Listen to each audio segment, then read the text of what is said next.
structure over there. That is pretty much solid concrete, but there are some exceptions to that, two of them being the service tunnels that run the width of the dam, about the halfway point. We're going to go in and up to one of those, and then you'll be walking out to the face of the dam.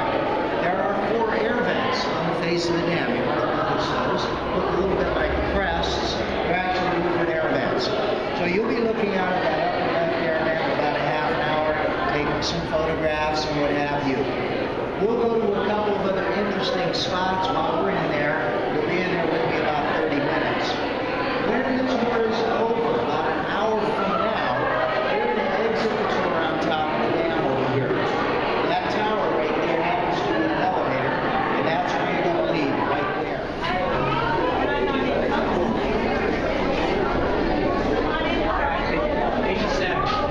87, okay, thank you. 87, wow.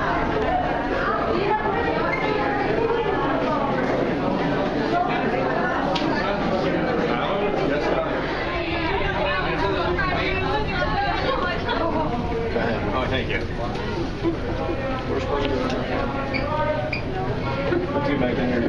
That one stood only 66 feet in height. All this dirt between those 2 dams was removed down to bedrock, and the workers were able to place their first bucket of concrete on June 6, 1933. That continued for almost 2 years. Now, while they were placing the concrete on the dam, they were building the other structures that you see outside, one of those being the power plant, which is very important to us because through the sale of this electricity, the Bureau was able to pay off its loan to the Treasury Department and did not have to rely upon the government for any extra money. This is how we are able to maintain, operate, and uprate our facility today. Where this electricity goes, very similar today as it did back in the beginning. 56% goes to Southern California. Only today, part of it goes to Disneyland. 19% goes to Arizona, around the Phoenix area, and 25% stays here in Nevada. But Las Vegas gets only 4% of that. The rest of it, some goes to Boulder City, some to the Colorado River Authority, and some of it may or may not have gone to a military base that may or may not exist. The other structures that you see out there are the 4 towers that are in the lake. These are intake towers, and their job is to bring the water from the lake through our system of pipes to the turbines for the generation of electricity. The last structures, the overflow safety system, Arizona and Nevada spillways. These are 27 feet lower than the top of the dam. That way, if the water in the lake does get too high, instead of going over the dam, it goes over the spillways and is diverted downstream. The last bucket of concrete was placed on May 29, 1935. Now they're ready to fill Lake Mead. Bulkhead steel gates were placed at the entrances to our diversion tunnels, and those were backed up with 400-foot-long concrete plugs. That closed off the upstream portion of these tunnels. Downstream, the workers blasted away the lower cofferdam and then incorporated these lower sections into the workings of our facility. Outer tunnels, they connected those to the spillways. On this diagram, you can see how the spillway tunnel connects to the diversion tunnel downstream from the plug. And we've used our spillways twice. In 1941, they were tested, purposely filling Lake Mead high enough so that the water went over the spillway. It then traveled down the tunnels and exited downstream, just like it was supposed to. And that's a good thing, because in 1983, as you can see in this photograph here, we had flood conditions and we had to use them again. For 62 days, water went over the spillways, and when the water was at its highest, from the top of the lake to the road that goes across the dam, was 7 feet. Now, inner diversion tunnels. Remember, we are in one of those.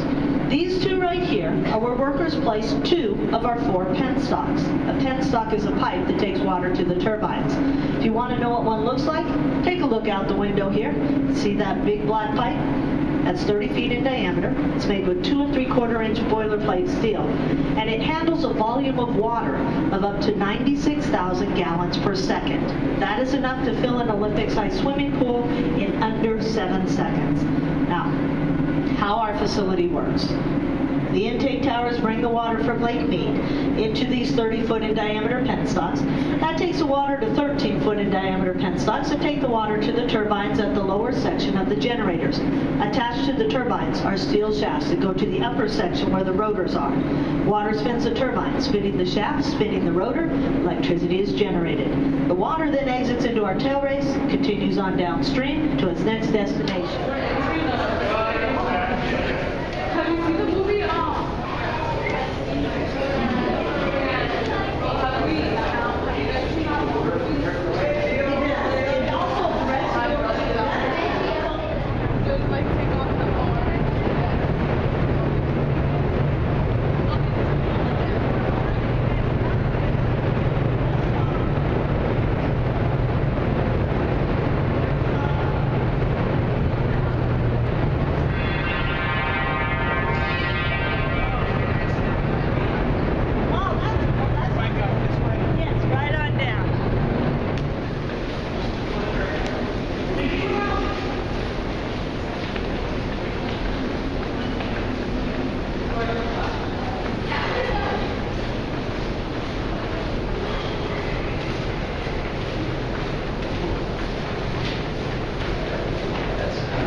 Because they're going to be talking out there and there's quite an echo.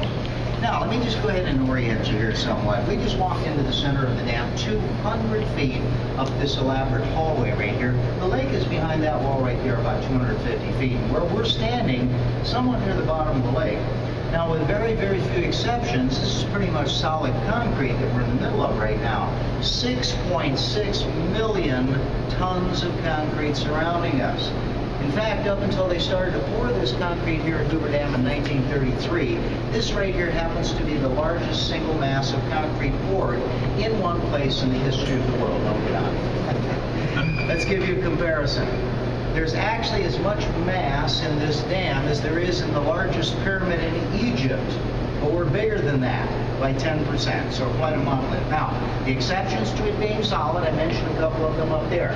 The service tunnels. We're going to head up to one of those here momentarily. In addition to those two service tunnels and the air vents, there are two entrance tunnels into the dam. There's this one and one on the other side over there. Looks exactly like this. There is an elevator on each side of the dam, and then on the edges of the dam there are stairs. Because, of course, there's got to be a way to get out if you're in there and the elevator breaks, right? We're going to show that to you at the end of the tour. Very impressive. You know, we've been doing tours here at Hoover Dam since 1937. That's 75 years now we've been doing this. Not me personally, mind you, okay? I'm a lot younger than I was. Okay. Now, the way the original tour was conducted, and they did this for about 60 years, mind you, you bought your ticket up there on the top of the dam, you came down in this elevator right here, 20 people at a time. Then they walked up this tunnel just like you did, took basically the tour you just took with Kathy. Since 1995, we now do the tours from over there at the Visitor Center. Same basic tour, you just approach it differently. We've only been shut down twice in the history of Hoover Dam for touring, and that was during the 4 years of World War II. Didn't do tours here. And then for about 3 months after 9/11, shut down completely. They decided to continue with the tours, but only after they put a lot of security in place, and you've experienced some of that already today. For example, I know it's a hassle, but just like the airport, you know, you had to empty your pockets. But also, since 9/11, everywhere you go on tour here today, it's kind of sad but necessary that you're being watched. For example, right now we're on camera, besides this camera right here. Anybody spot that security camera? There it is in the corner. So make sure you occasionally wave, you know, they do you. Now, let's go ahead and, since we do have an elevator, get on board, I have to make a quick security call. Now here we are in one of the air vent tunnels. It was put here for that reason, to bring air in, help dry out the center of the dam, but in addition, this is the only source of air up here. Nothing pumped in here, so this is what we're breathing here. Now, I'm going to send you down there. You take those photographs, come back here. I'll wait here. I'll be answering questions. I'm sure you'll have them as you come back. A couple of words of warning. This is a circle, okay, so it does tend to be slippery, so be very careful as you walk through here. And if you are taller than me, which is most of you, maybe not you, you're going to have to lean over as you go through here. Watch your head, okay? Go ahead. Head down there. I'll wait here for you.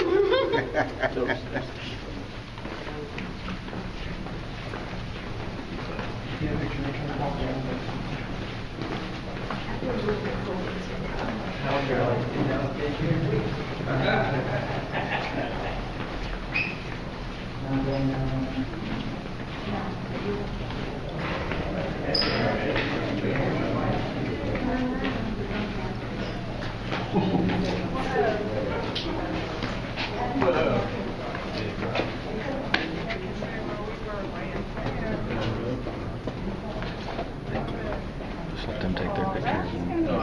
Okay. Let's get out of there. Somebody else's way.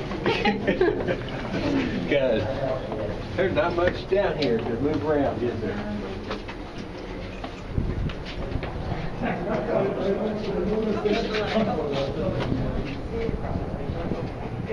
Sure, take a picture. Sure. Oh, it's almost a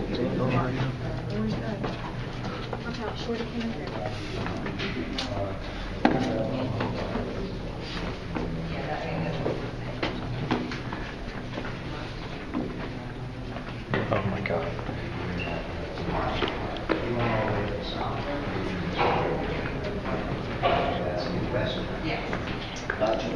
We came up into the dam 270 feet just now. The lake is behind the wall right here, about 75 feet. But you'll recall what I said down below. We were 250 feet from the water, but up here we're only 75 feet from the water because, as Kathy mentioned, and I'm going to repeat some of what she said, at the higher in the dam you go, the more narrow the dam becomes. Top of the dam, the roadway 45 feet thick. The base of the dam is longer than 2 football fields. 660 feet of concrete down there, narrowing to 45 feet thick. So it's basically a wedge, or a curved wedge that sits here in Black Canyon, and where we're standing right here is somewhat near the top of the lake. Now, that would not normally be true, but did you happen to notice anything about that lake that looked maybe unusual to you? A lot of white, and that would indicate that it is very, very low. Okay, the lake is extremely low. In fact, we have never been this low before in the history of Hoover Dam, or the lake, Lake Mead. The last time the lake was this low was during that 6.5-year period when they were filling the lake. It took 6.5 years to fill that lake. It's the largest man-made lake in the United States sitting out there. About 9 trillion gallons of water when it's full. And that was during the 30s and early 40s. And during that period was the last time it was at this stage, but it was going that way at the time, right? This is a lot more serious because for 10 of the last dozen years, that thing has been going down. You know, everything that you're looking at here, water-wise, is the result of not what's going on in this area. This is a desert, so we don't get a lot of rain or precipitation. Nevada averages 4 inches of rain a year. Believe it or not, you get that probably in the afternoon where some of you do it.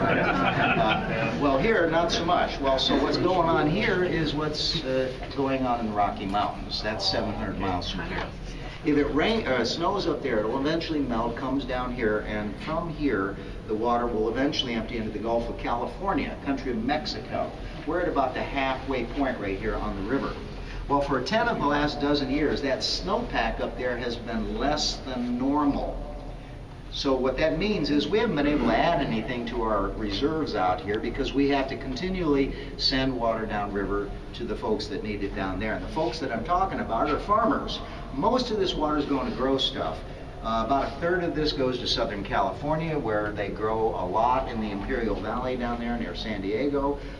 Arizona grows a lot, believe it or not. It's a desert state, but they also have a huge agricultural economy. So does, by the way, the country of Mexico.